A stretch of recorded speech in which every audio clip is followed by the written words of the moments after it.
GT Holidays, South India's #1 travel brand. GUVI, a vernacular edutech brand, skilling everyone everywhere. Hello and welcome to Galata Plus. In this video review episode, we're going to be talking about Jithu Madhavan's Aavesham. The film is a fantastically written combination of comedy and action and drama. 1 week ago, had you asked me for my pick for the screenplay of the year so far, it would have hands down been Girish AD's Premulu. But now, after watching the brilliantly done Aavesham, it's like a tie. Like Girish, Jithu Madhavan doesn't seem to be a fan of plot. He prefers to put his efforts into his characters and into his writing. And Aavesham comes off like an extension of his first film, Romancham. There, a few men find themselves unleashing a spirit. It was an impulsive act that backfired on them. Here, a few men find themselves unleashing a gangster named Ranga, and this impulsive act again backfires on them.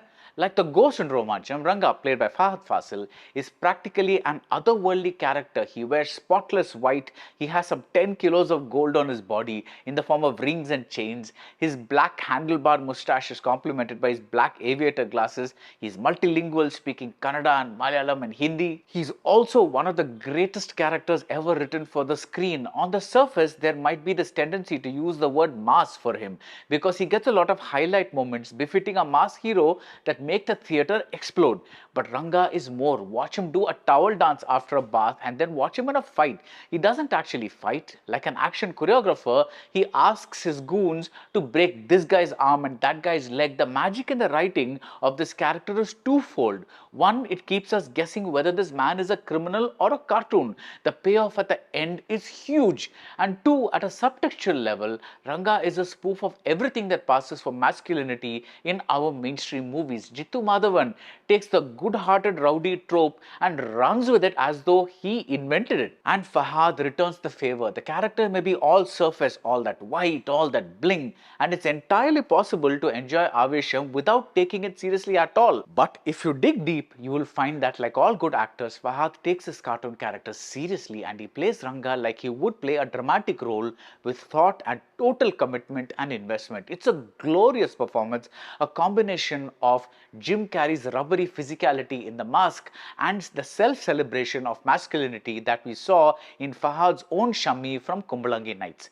Fahadh plays with Ranga's physicality, his tonality. He balances the exaggerations with the more controlled emotions. Fahadh Faasil basically tells all insecure heroes that you don't have to be in every scene of a movie and yet you can be the most unforgettable part of that movie. And how does Ranga come into the picture in the story set in Bengaluru?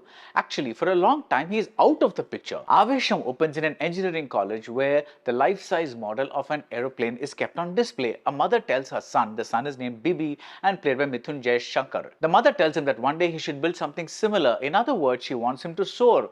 But the minute she enrolls Bibi in a hostel and leaves, his life takes a different turn. He has two roommates, Aju played by Hipster and Shantan played by Roshan Sarnawaz. They antagonize a senior named Kutti played by Midutti and they pay the price. They are stripped and they are beaten up and then suddenly, Kutti hands them drinks and calls them his bros. The screenplay is filled with tonal changes. Apparently, every rowdy-like person likes to surround themselves with bros. Keep this fact in mind because it gets a payoff at the end.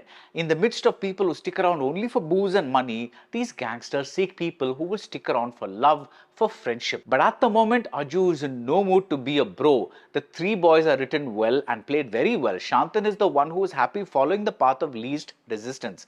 Bibi is written as someone who isn't easy to read. His character arc is a beauty. And Aju is the alpha male of the group. He wants revenge. He looks for a rowdy to beat up Kutti and that is how he and his friends stumble upon Ranga. And just wait till you see the location of this man's hero introduction scene. Ranga is at once a celebration of all things macho and a deconstruction of all things macho.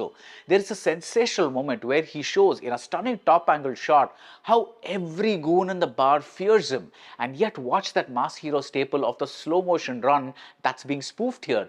Ranga runs in slow motion and you have to see the rest for yourself. Slowly, in trying to befriend Ranga, Aju and Bibi and Shantan are drawn into his larger-than-life life and his violent actions. You can sense a subtext about being drawn to macho-ness and then being repelled by too much macho-ness, but the film is so light on its feet and so bloody fun that you may not think about any of this until much later. The jokes keep coming like bullets from a machine gun. There's a revolver that won't fire, there's a spoof of the mother sentiment so dear to our mainstream cinema. The bit woven around a Aavesham is a riot, and there's an amazing set piece involving a game of dumb charades where Fahadh/Ranga goes from a grinning clown to a scary criminal and back to a grinning clown. Sushin Shyam's wacky score is a perfect accompaniment to the wacky proceedings. Aavesham is in no hurry to tell its story, and that's why every character, every set piece registers so well. The action stretches are electric, with cinematography by Sameer Tahir and editing by Vivek Harshan. You get the sense of watching a massive circus event at Las Vegas, and the cutting is as smooth as silk. But also consider the dramatic stretches with other characters who get smaller screen time. Mansoor Ali Khan plays a rowdy. He also plays the archetype for Ranga. He is who Ranga will be in a couple of decades. And Ashish Vidyarthi, as a college big shot, gets a brilliant bit where he proves that you can exude threats and gangster vibes even while wearing a suit. He owns a gun, but his choice of weapon is the English language. But after Ranga, the film's most lovable character is Amban, the loyal sidekick, played beautifully by Sajin Gopu. The man is built like a mountain, and it shows especially when he stands next to Fahadh, and yet he's like a kid in a candy store. Every opportunity for a fight brings him great delight, whether he's narrating Ranga's real or imagined exploits or taking knife cuts on his back. Amban transforms the traditional sidekick character into a violent teddy bear. Not since Munna Bhai and Circuit has a rowdy pair appeared so lovable. On the surface, Aavesham may look like a big dub action movie that asks you to leave your brains at the door, but actually it is a very smart combination of action and comedy and drama. I loved every second of it, and I demand a sequel with Amban and Ranga. That's it about Aavesham. If you like this video review, do subscribe to Galata Plus and see you soon at the movies. GT Holidays, South India's #1 travel brand. GUVI, a vernacular edutech brand, skilling everyone everywhere.